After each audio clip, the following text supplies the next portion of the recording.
ತಿಳಿಸ್ತೀವಿ. Sir, Madhuswamy ಅವರು ಕಾಂಗ್ರೆಸ್ಸಿಗೆ ಬರ್ತೀವಿ ಅನ್ನೋ ಒಂದು ವಿಚಾರದಲ್ಲಿ ಮೌನ ಮುರಿದಿದ್ದಾರೆ.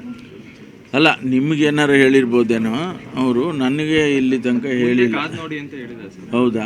ಮಾಧುಸ್ವಾಮಿ ಅವರು ಈ ಲಿಂಕಿನ ಬಗ್ಗೆ ಮಾತಾಡ್ತಾ ಪರಮೇಶ್ವರ್ ಅವರು ಇದನ್ನ ಏನು ಸಮ್ಮಿಶ್ರ ಸರ್ಕಾರದ ಟೈಮಲ್ಲಿ ಹೋರಾಟ ಮಾಡಿದ್ರು, ಆದ್ರೆ ಈಗ ಸ್ವಲ್ಪ ವೀಕ್ ಆದಂಗಿದ್ದಾರೆ ಅವರು ಸರ್ಕಾರದಲ್ಲಿ ವೀಕ್ ನೋಡಿ.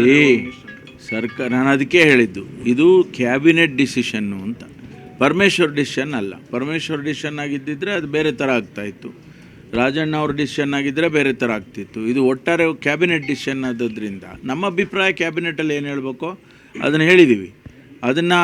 ಅದನ್ನು ಮೀರಿ ಕ್ಯಾಬಿನೆಟ್ಟು ಡಿಸಿಷನ್ ತೊಗೊಂಡಿದೆ.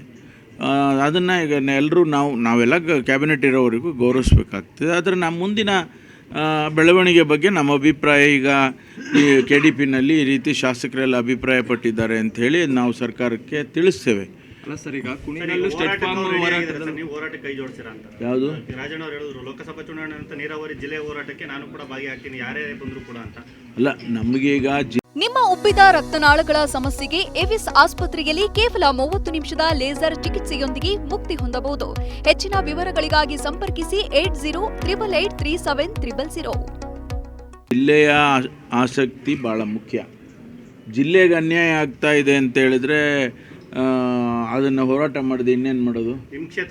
ಎಲ್ಲ ಇಡೀ ಜಿಲ್ಲೆಗೆ ನಮ್ಗೆ ಅನ್ಯಾಯ ಆಗಬಾರ್ದು ಅನ್ನೋದು ಅಷ್ಟೇ ನಮ್ಮ ಅಭಿಪ್ರಾಯ.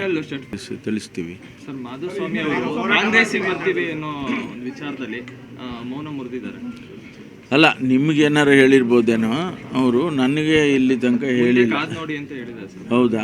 ಮಾಧುಸ್ವಾಮಿ ಅವರು ಈ ಲಿಂಕಿನ ಬಗ್ಗೆ ಮಾತಾಡ್ತಾ ಪರಮೇಶ್ವರ್ ಅವರು ಇದನ್ನ ಏನು ಸಮ್ಮಿಶ್ರ ಸರ್ಕಾರದ ಟೈಮಲ್ಲಿ ಹೋರಾಟ